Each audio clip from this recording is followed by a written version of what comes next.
G'day and welcome back to the channel. So in today's video, I want to talk to you about the top 3 stretches for gluteal pain when running. In another video, we'll touch on some top strengthening exercises, but in this video, I really want to focus on 3 of the best stretches, mobility exercises that I've seen to help you conquer your glute pain from running as soon as possible. And what we'll also touch on in the video, and we'll go through in a second, there's 2 main concepts that I think are really important to touch on that really get overlooked and missed if you don't have the right perspective when talking about glute pain when running. The first thing basically is that glute pain from running is rarely caused by running. And that can often sound really strange because most people will develop glute pain while they're running or very soon after running, and it's very easy to make that association that running was the cause of that glute pain. But hopefully what you'll understand by the end of this video is that running is more so the thing that you were doing that exposes some underlying dysfunction that is hard to see otherwise. So I don't want you to think of running as the cause of that pain, but more so the last straw or the trigger for that underlying issue, the thing that exposes it, as I said. So, and the other concept that we want to talk about is that glute pain, especially when running, is rarely just a gluteal problem. And I think the main thing that I want to talk about and the bigger overarching idea that I want to get you to keep in the back of your mind while we're going through these stretches is that the gluteal muscles are often very reactive to low back dysfunction. And you don't have to have low back pain, you don't have to have like a disc bulge or a stenosis or a nerve root issue in your spine. It doesn't have to be painful, but that dysfunction in the low back can ask the gluteal muscles to become dysfunctional as well. So again, if you're trying to mobilize your glutes with these stretches, you're doing all the strength work, you're doing all the right things to get that glute pain under control, if you're not also having a conversation with yourself as to what's going on with your lower back, we're potentially missing that root underlying cause, the thing that's exposed while you're running, and then the idea of having to keep stretching, keep mobilizing indefinitely is on the cards. So if we want to get to the point where you used to be someone who used to have to stretch your glutes and you used to have glute pain when running, we need to have a really important conversation about your lower back. And the first exercise that we're going to get to is going to attack any of that hidden low back dysfunction, give those glutes a chance to normalize, so that when we come over the top of that with some gluteal specific stretches, it's going to be more impactful, it's going to be longer lasting. And then in another video, when we go through the strength exercises, you're not going to have to keep sort of going around in circles trying to reclaim that gluteal strength, reclaim that gluteal mobility, because we've taken away that root underlying cause for that dysfunction in the first place. So again, we want to make sure that we've got a bit of a broader perspective beyond gluteal pain if we want to fix it. So the first exercise that we want to get to basically just involves the use of a ball. So this is a lacrosse ball. You can use a tennis ball. You can use anything that you want. But the idea that we're going to follow through with this is we're going to go looking through some lower back dysfunction, not at the base of your spine, which is often where we tend to look at first, but more so where your lower back meets the base of your rib cage. So for anyone who's in this space, we're looking at sort of that T12, L1, L2, L3 segments. We don't have to be too specific, but we want to get you to find where you need to be that's connecting to those glutes. And it's really easy to do with the ball, and it's a really great way to mobilize any areas of restriction that you feel or you find with the ball. So the way that we do this basically is we want to start with the ball in the middle of the spine where the bumps are. Again, we'll start at the base of your rib cage, but we're going to move up and down based on what you feel. And I'll get you to start on one side. So we're going to gently get the ball to roll off a little bit to one side, and we're going to get you to lie down on that ball. So it's a really, really simple exercise. And all we're going to get you to do basically is we're going to get you to move the ball around gently until you find a spot that feels a little bit stiff, tight, or potentially tender. Now, one of the main things to think about with this is that it doesn't necessarily have to be on the same side. So when you're running around, if you feel like you've got some right-sided glute pain, then we definitely want to start you on the right-hand side. But again, if you've seen the channel before, if you've seen these videos before, you'll know that we really want to prioritize an area that feels stiff and tight over an area that feels sore. So even if you place the ball into an area of your back and it gives you some of that glute pain, or it reproduces or connects to your symptoms really clearly, if that's not really stiff and tight, it doesn't feel like the ball's quite stiff and tight there, and if you move it across to the other side and it suddenly feels a lot stiffer and tighter, you actually want to be on the side that feels stiff and tight. So once you've found the segment that's important, that's obviously really vital and really helpful to find. But then we also want to forget what side your pain's on and go looking for the spot that feels the most stiff, tight, and restricted. So again, the ball is a really great way to do that. A foam roll is another great way to do that as well. We want to roll onto the ball, and the exercise itself isn't rolling around. We actually just want to move the ball around until you feel an area that feels a little bit restricted. And how that feels basically is it won't feel like the ball sinks in as well as it could. And when you compare it to the same spot on the other side, you should feel like there's a genuine difference as to how tight and how easy that ball sinks in. And the exercise basically is just finding that spot and then just letting the ball press in. So you want to stay here for about a minute, 2 minutes, whatever you feel comfortable with. But the idea is that you want to stay here until you feel like it starts to free up a little bit, and then you want to move the ball down a little bit lower, go looking for the next spot. And if you go down a few segments and up a few segments, you want to make sure that you find and release as much of that restricted tissue as possible, so that we can sort of unglue and sort of stop some of that inhibition that's happening from your spine that's working its way down to that hip area. So again, the important thing is don't roll around on that. Stay there until you feel it starts to release a little bit. And just for your information, what we're trying to do with this is we're trying to affect the deeper joints of your spine. The joints are underneath a lot of that soft tissue, so if you find some tight soft tissue, try and sink into that a little bit. We want to stay there and not roll on it because we want to get that deeper joint restricted tissue to give. If we're rolling over the top of it, then it's a lot easier to gloss over some of that deeper stiffness.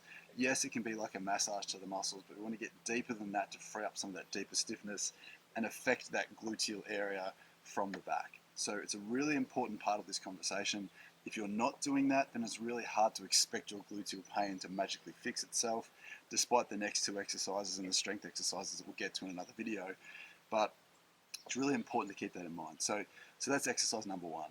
Stretch number two is that we want to give you a symptomatic stretch for those gluteal muscles, the areas that have become tight and sore. And again, we can use the ball to rectify some of that restriction. And it's a really simple way to do it. What we want to do is, like we did with the back, we want to move the ball down into your butt cheek. We want to lie down on that butt cheek and go looking for the spots that you find are stiff, tight, and tender. And the really easy thing to do is just rolling onto the ball. Again, with this exercise, we're not trying to roll around as an exercise, although that can be helpful in certain circumstances. What we actually want to try and do is we want to find a spot that feels tight, and same thing again, we want to stay on that spot. We want to give the muscle a chance to release. We want to give your brain and nervous system a chance to let this tissue go. And we can encourage that in a number of ways. So what we want to do here is once we're letting the ball sink in, you can gently tense that glute muscle underneath the ball, hold it for a few seconds, maybe 5 to 10 seconds, and when you release that, you should feel like the ball sinks in a little bit further. So this gets your brain and nervous system to activate, to tense that muscle up, so that when you relax it, it relaxes maximally and it gives a little bit. So we want to, again, same thing with the back exercise, we want to take your time hunting around, looking for the exact areas that you find are stiff, tight, and tender, and give them a tense, and then release and let that free up.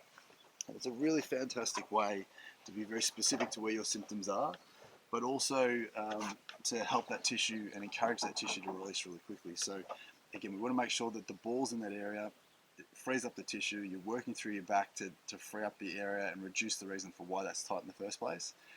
And then the third exercise that we want to get to is just a hip rotational stretch, a gluteal stretch. Again, we want to target some of the soft tissue that's tightened up. And a great way to do that is with the pigeon stretch. And in a perfect world, basically, you would do this on a seat or a bench or something like that. But all it basically is putting your leg into an externally rotated position. Now, if you're doing this up on something, obviously you don't have to be as deep into hip flexion as I am on the ground here. But we want to make sure that you start with your hip up a little bit, and then we're looking to drop that leg down as far as you feel comfortable. And we're looking to feel some tightness in that gluteal area. And the really important thing here is that you keep your back straight. So we're not trying to get down as low as possible, because as you'll see in the video here, my back will bend to get me there. We want to keep you up nice and tall as you feel comfortable. Let the knee drop as far as you feel comfortable until you find some really nice tightness in that back pocket area. And then what I like to do when I found a position here is I like to twist my body towards my knee a little bit and twist my trunk away towards my foot, just to figure out where the best version of that tightness is for me. And for me, when I'm facing forwards, it's a nice little stretch. But as soon as I rotate towards that knee a little bit more and encourage more hip external rotation, I notice that there's a lot more tightness in that area. And again, one of the concepts that we need to promote here is that some of the old school ideas that we've had for a long time in terms of holding a stretch don't really work as well as we used to think it did. So instead of just staying here for 30 seconds like we used to advise back in the day, we want to get you active in this position. So much like the ball exercise into the butt cheek, wherever you feel that tightness in your glutes, we want to get you to tense that tightness up. So try and squeeze your butt cheek, tighten up the area that feels a little bit tight and you're stretching. Hold that for 5 to 10 seconds, and then when you relax, you should feel like it genuinely frees it up a little bit further, and you can go further into the stretch than you could before. And then we'll repeat that process as much as you need to. So again, take a breath in, give that glute a bit of a squeeze, hold that for a few seconds, and then release and let that sink in, and keep repeating that process on both sides until you feel like you've stopped making change. So again, that exercise is a fantastic way to get that gluteal muscle to free up a little bit faster. So those 3 stretches are really powerful stretches to get your gluteal pain and dysfunction under control really quickly. But as I said before, this conversation is relatively meaningless unless we're making sure that your back is functioning really well, and that we stop blaming running for being the cause of that pain. So again, just to reiterate, it's important to think of running as the last straw, or the thing that you just happen to be doing when your glute pain developed. The repetition of running is really fantastic at exposing hidden underlying dysfunction. So whether it's knee pain, shin splints, ankle problems, hip or back problems, running is just the thing that brings that out, or brings that to the surface. So with that in mind, what we need to talk about basically is why all this happens in the first place. What is the cause of this gluteal pain when you're running, if running isn't the cause? And it might surprise a lot of people that generally, for most people, the cause of gluteal pain when running comes from the less sexy, less interesting, more boring situations throughout the day, most likely related to sitting in a lot of cases. And the reason for this is, once you've found the ball and you've looked through your spine to find where those main tight and stiff spots tend to be, there has to be a reason for why that is there, why it's one specific segment or two, why it's one side compared to the other and not somewhere else.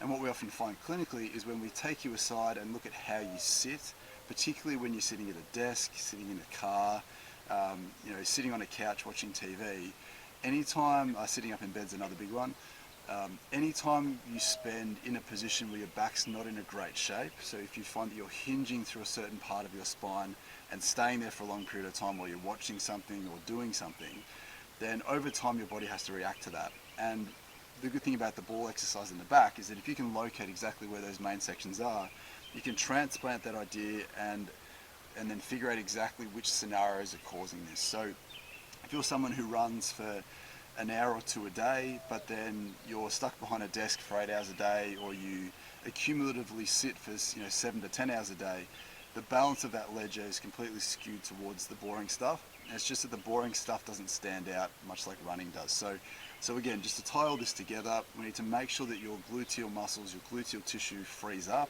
We need to make sure that lower back gets better, because if that doesn't get better, then it's hard to expect the ramifications of that to get better as well. We need to make sure that you're not too stressed about running being the problem, but if running is giving you some grief, or this glute is giving you some grief while you're running, you don't have to keep running while it's sore. If it's manageable, then obviously you need to think very carefully as to whether running is the right thing for you in the very short term, but expecting to get back to that once you get to the root cause of the problems. And then to sort of tie it all together, as I said, we need to make sure that you're looking at the broader situational stuff, how you're sitting, how long are you sitting for, and try and correct that by either sitting a little bit less if possible, or at the very least being in a better position so that those stiff areas of your spine don't keep re-stiffening and causing gluteal pain going forward. So hopefully that was an interesting sort of delve into gluteal pain when running. Those 3 stretches are fantastic at getting that to decrease really quickly, but then if we're not looking at your postural habits and how you're sitting, then it's hard for this stuff to go away long term. So keep that in mind. Stay tuned, because we're going to get through some strengthening exercises down the track and some other really cool videos coming down the line. So please subscribe to the channel if you're new, if you enjoy this kind of content and the depth that we sort of go into, the perspective that we're trying to give for these videos. Let me know down below how it went, and obviously leave a like rating if you enjoyed it, and then we'll see you in the next one.